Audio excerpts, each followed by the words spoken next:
ಪ್ರೀತಿಯ ಸ್ನೇಹಿತರಿಗೆ ಎಲ್ರಿಗೂ ವಂದನೆಗಳು ಹೇಳ್ತಾ ಇವತ್ತಿನ ಈ ಒಂದು ವಿಡಿಯೋನ ಶೋ ಮಾಡ್ತಾ ಇದ್ದೀನಿ. ಇಷ್ಟ ಆಯಿತು ಅಂದರೆ ಒಂದು ಲೈಕನ್ನು ಕೊಟ್ಟು ಹಾಗೆ ಸಬ್ಸ್ಕ್ರೈಬ್ ಮಾಡ್ಕೊಳ್ಳಿ. ಭಾವನಾ ಅಂಥೇಳಿ ಇವ್ರದ್ದು ಇಳಕಲ್ಲು ಸ್ನೇಹಿತರೆ, ಬಾಗಲಕೋಟೆಯಲ್ಲಿ ಬರ್ತಕ್ಕಂಥ ಒಂದು ಇಳಕಲ್ಲು ಅದಾಗಿರುತ್ತೆ. ಕಹಿ ಘಟನೆ ಏನಪ್ಪ ಅಂದರೆ ಇವ್ರ ಜೀವನದಲ್ಲಿ ನಡೆದಿರ್ತಕ್ಕಂಥದ್ದು, ಯಜಮಾನ ಬೇರೆ ಜೊತೆಗೆ ಸಂಬಂಧ ಇಟ್ಕೊಂಡಿದ್ದ, ಅದೇ ಒಂದು ಕಹಿ ಘಟನೆ. ಇನ್ನು ಮರೆಯೋಕ್ಕಾಗದಲೇ ಇರ್ತಕ್ಕಂಥ ಒಂದು ಘಟನೆ ಅಂತ ಹೇಳ್ಬೋದು. ಹೆಜ್ಜೆ ಬಂದ್ಬಿಟ್ಟು ಅಗಲಿಸಿ ತುಪ್ಪ ಬರೋವರೆಗೂ ನುಗ್ಗಿಸಿಕೊಳ್ಳೋದೇ ಇವರ ಒಂದು ಮುಂದಿನ ಗುರಿ, ಒಂದು ಹೆಜ್ಜೆ ಅಂತ ಹೇಳ್ಬೋದು. ತೂತ ಬಂದ್ಬಿಟ್ಟು ಉದ್ದಕ್ಕೆ ಬಿರುಕು ಬಿಟ್ಟಿದೆ, ಆದರೆ ಜಾಸ್ತಿ ಸವಿದಿಲ್ಲ, ದುಂಡಗೆ ಇದೆ ಇನ್ನು ಅಂತ ಹೇಳಿದ್ದಾರೆ. ಇನ್ನು ಕಾಚ ಬಂದ್ಬಿಟ್ಟು ತಾವರೆ ಬಣ್ಣದ್ದು ಹೆಚ್ಚು ಹಾಕೋತಾರೆ ಇವರು, ಓಕೆನಾ. ಇನ್ನು ನೆಕ್ಸ್ಟ್ ಬಂದ್ಬಿಟ್ಟು ಸಂಬಂಧದಲ್ಲಿ ಬಿರುಕು, ಯಾವ ರೀತಿ ಬಿರುಕು ಬಿಟ್ಟಿದೆ ಅಂತ ಇಲ್ಲಿ ಒಂದೊಂದಾಗಿ ಹೇಳ್ತಾ ಹೋಗ್ತೀನಿ, ನೋಡ್ತಾ ಹೋಗಿ. ದಿನ ತಡವಾಗಿ ಬಂದು ಮಲಗ್ತಾ ಇದ್ರು ಯಜಮಾನರು ಕಣ್ರಿ. ಎಲ್ಲಿ ಹೋಗಿದ್ದೆ ಇಷ್ಟೊತ್ತವರೆಗೂ ಅಂತ ಕೇಳಿದರೆ ಸರಿಯಾಗಿ ಉತ್ತರ ಕೊಡ್ತಾ ಇರಲಿಲ್ಲ. ಹಾಗೆ ನಿನಗೆ ಯಾಕೆ ಬೇಕು ಅವೆಲ್ಲ, ಹಾಗೆ ಹೇಗೆ ಅಂತ ಹೇಳ್ಬಿಟ್ಟು ಮಲಗ್ತಾ ಇದ್ರಂತ. ಹಾಗೆ ಎರಡನೇದು ಬಂದು ಮಾಡುವಾಗ ಎಲ್ಲ ಬಿಚ್ಚಿ ಮಾಡ್ತಾ ಇರಲಿಲ್ಲ, ಉಜ್ಜಿ ಸುಖನೂ ಕೊಡ್ತಾ ಇರಲಿಲ್ಲ, ಅದ್ರ ಬದಲಾಗಿ ನೇರವಾಗಿ ನುಗ್ಗಿಸ್ತಾ ಇದ್ರು. ಅಂದರೆ ಎಷ್ಟು ಬೇಗ ಆಗುತ್ತೋ ಅಷ್ಟು ಬೇಗ ಮಾಡಿ ಮಲಗಿಬಿಡ್ಬೇಕು ಅನ್ನೋ ಒಂದು ಇದಷ್ಟೇ. ಏನೋ ಸಂಸಾರ ಮಾಡಬೇಕು ಅಂತ ಹೇಳಿ ಮಾಡ್ತಾಯಿದ್ರು, ಅಷ್ಟು ಬಿಟ್ಟರೆ ಇನ್ಯಾವುದೇ ರೀತಿಯಾದ ಒಂದು ಆಸೆ ಏನೂ ಇರಲಿಲ್ಲ ಅಂತ ಇಲ್ಲಿ ಇರ್ತಕ್ಕಂಥದ್ದು. ಮೊಬೈಲ್ ನೋಡೋಕ್ಕೆ ಕೂಡ ಕೊಡ್ತಾ ಇರಲಿಲ್ಲ. ಆವಾಗಲೇ ಅವ್ರ ಮೇಲೆ ಅನುಮಾನ ಬಂದಿತ್ತು, ಆದರೂ ಸುಮ್ಮನೆ ಇದ್ದೆ. ಆ ಒಂದು ವಿಚಾರನ ಯಾರ ಹತ್ರನೂ ಕೂಡ ಇವರು ಶೇರ್ ಮಾಡ್ಕೋತಾ ಇರಲಿಲ್ವಂತೆ.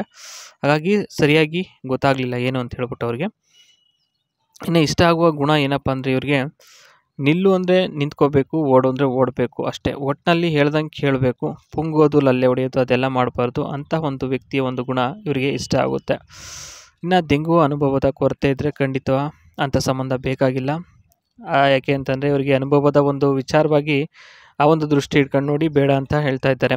ಕಚಡ ಆಗಿದ್ರೂ ಒಂದು ವೇಳೆ ಇಷ್ಟವಾಗುತ್ತೆ, ಆದರೆ ಏನೂ ಗೊತ್ತಿಲ್ಲ, ಸ್ವಲ್ಪನೂ ಚಟ ಇಲ್ಲ ಅಂದರೆ ಸಾಧ್ಯವೇ ಆಗಲ್ಲ. ಯಾಕೆಂದರೆ ಯಾವಾಗ ಕೈ ಬಿಟ್ಟು ಹೋಗ್ತಾರೆ ಅಂತಲೇ ಗೊತ್ತಾಗಲ್ಲ ಅಂತವರು.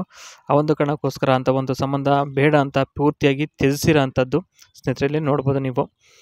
ಇನ್ನು ನೆಕ್ಸ್ಟು ನೋಡಿ, ನೀಮ್ ಟ್ರೀಸ್ ಒಂದು 12 ಎಕರೆಗೆ ಒಂದು ನೀಮ್ ಟ್ರೀಸ್ ಹಾಕಿದ್ದಾರೆ ಸ್ನೇಹಿತರೆ ಇವರ ಒಂದು ಲ್ಯಾಂಡಲ್ಲಿ.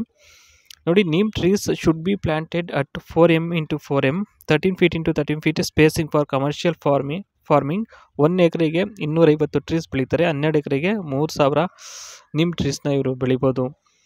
ಇನ್ನು if mixed with other crops, agro forestry spacing can be wider 6 m × 6 m 20 feet × 20 feet around 1200 trees in 12 ಎಕರೆ. ಅಂದರೆ 12 ಎಕರೆಯಲ್ಲಿ ಎಷ್ಟು ಮರ ಗಿಡಗಳನ್ನ ಬೆಳಿಬೋದು ಅಂತಕ್ಕಂಥದ್ದು ಇಲ್ಲಿ ಹೇಳಿದ್ದಾರೆ. ಇವತ್ತಿನ ಈ ಒಂದು ವಿಡಿಯೋ ಇದಾಗಿರುತ್ತೆ. ಮುಂದಿನ ವಿಡಿಯೋದಲ್ಲಿ ಇದೇ ಥರ ಹೊಸ ವಿಡಿಯೋದೊಂದಿಗೆ ನಿಮ್ಮ ಮುಂದೆ ಬರ್ತಾ ಇರ್ತೀನಿ.